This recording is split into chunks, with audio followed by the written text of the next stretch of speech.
You can spend tens of thousands of dollars renovating your bathroom in order to make it look fresh and new, but the one thing you can change for tens of dollars is your shower curtain. Your shower curtain is huge. It's like 6 feet by 6 feet, a giant flag sitting in the middle of your bathroom. Change the flag and you change the feeling of the entire room. It's the easiest and cheapest bathroom makeover you can get. And you don't have to go to the store and buy like a plastic, off-gassy, smelly thing. You can make one. You can make a couple. They can be different colors. You can cater them to the size of your bathroom. You can cater them to the color of your bathroom. You can change them with every season if you want, especially if you know how to make one. I decided I would make a shower curtain for my bathroom. I'll show you how I did it. Off to the sewing machine.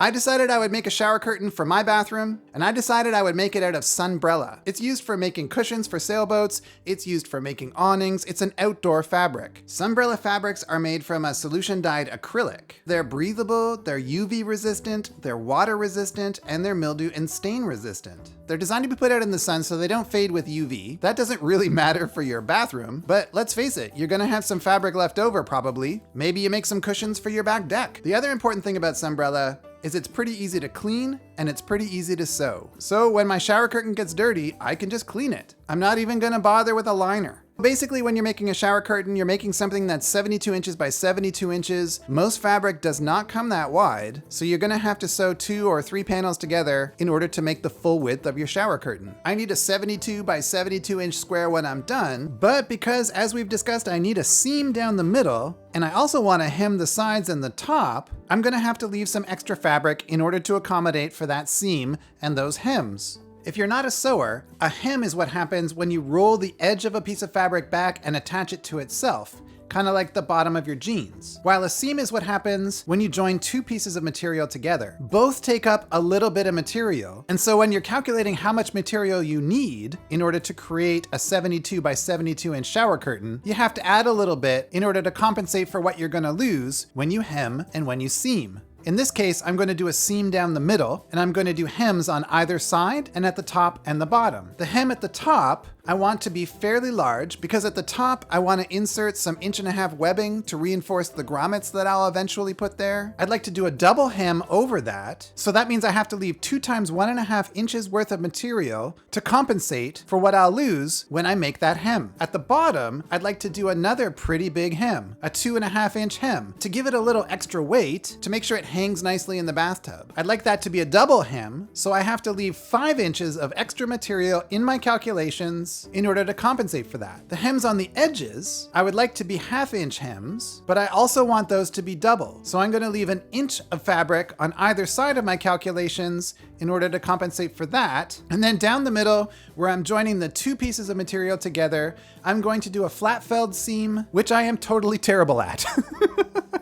I've done them before. I find them very frustrating, but they're very pretty. They look nice on both sides, so they're perfect for a shower curtain. You can look at it from the outside, and then you can also look at it from the inside while taking a shower. But the problem is they're a little bit complicated and they're a little bit fiddly, especially if you try to make them very small. So I'm gonna leave a lot of extra fabric to do this flat felled seam. I'm gonna leave 1 inch of fabric on each panel in order to make sure there's enough material there for me and my terrible sewing skills to sew a flat felled seam down the middle of this over 6 foot long thing I'm making. So that's the game plan, and in order to execute it, I'm gonna need 2 pieces of fabric that are each 80 inches by 38 inches. If you're new to fabric, generally speaking, it comes on a roll and the edges of the fabric are either heat sealed or woven, especially so it doesn't unravel at the sides. They call that part of the fabric selvage. In my case, I've decided to cut off the selvage because I know the width of my fabric after I cut off the selvage is gonna be 54 inches. That's way wider than each panel that I need. So I don't need the selvage there, and it just creates kind of a headache. I don't need it there, I'm just gonna trim it right off. And then I'm gonna take my measurements from the side of the usable part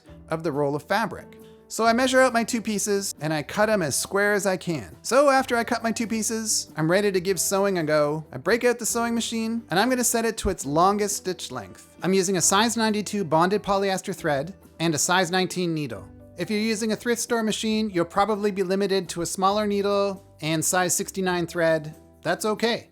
So I start on the outside of each panel. I'm gonna sew the outside hems first before the panels are joined because it's a real drag to sew outside hems after you've sewn your two panels into one giant piece. I'm using basting tape to hold my hems in place. This is a lifesaver. I'm not a great sewer. One thing that makes me look like a much better sewer than I am is basting tape. This one's called Super Seamstick. It's 3/8 inches wide. It's really great for Sunbrella. You just unroll it, stick it on your fabric, peel off the backing, and fold your fabric over. Seamstick is acrylic. It doesn't yellow over time. It's designed to stay in the fabric. It's not going to dissolve or go away. And the interesting thing is it provides a layer of waterproofing for your hem, which is kind of cool. You can sew through it. It will put a little bit of gum on your needle, but if you do happen to go through it, it's no big deal. So I applied the tape, I peeled off the backing, I fold over the seam. So now I've got a single hem ready to go. I want to do a double hem, so that means applying another layer of Seamstick,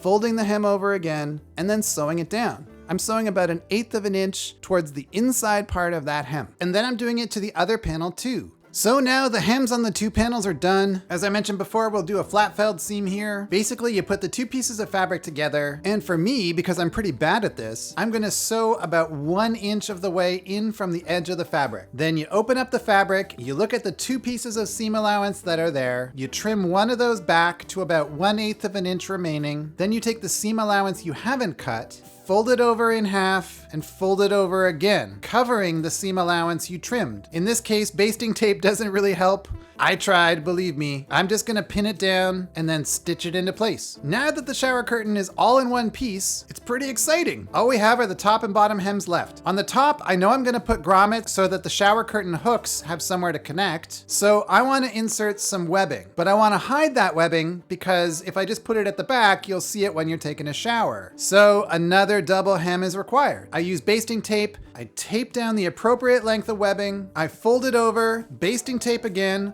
fold it over a second time, and then I run 2 layers of stitching at the top and bottom of the hem all the way across. Finally, the hem at the bottom. This hem I want to put a little bit of extra in, as I mentioned before, just to have a little weight. So in this case, I'm going to do a double hem that's 2.5 inches long. Same process, put down the basting tape, fold up 2.5 inches, stick it into place, another layer of basting tape, fold it up 2.5 inches, stick it into place, and then run 2 lines of stitching, top and bottom of the hem. And now your sewing's done. On to grommeting. I made a grommeting video a little while back. If you haven't grommeted before, please check that video out. It goes over all the basics of how to grommet with number 4 spur grommets, which is what we'll use here. Most shower curtains have their grommet holes 6 inches apart. You'll have to measure yours out depending on the width of it. Start about 1 inch in from the side and then work your way along. Make some marks where you want your grommets to go. Place your target over a hard surface. I'm using a piece of wood here. Put the hole cutter over the mark, give it a tap with a hammer, and your hole should be made right through. Then you pull your anvil out, put the male part of the grommet on the anvil, slide the hole you just made in your shower curtain over top of it, put the spur part of the grommet on top, insert the die, and hit it with your hammer. That'll close up the spur grommet around the hole, and it's on there permanently. Do that for all the remaining holes, and your shower curtain's ready to hang. So there you have it. It's not that hard to do. Once you get it once, you can do it again and again. It's a cheap, easy, simple way to change up your bathroom and give it a fresh new look, especially if your shower curtain is gross.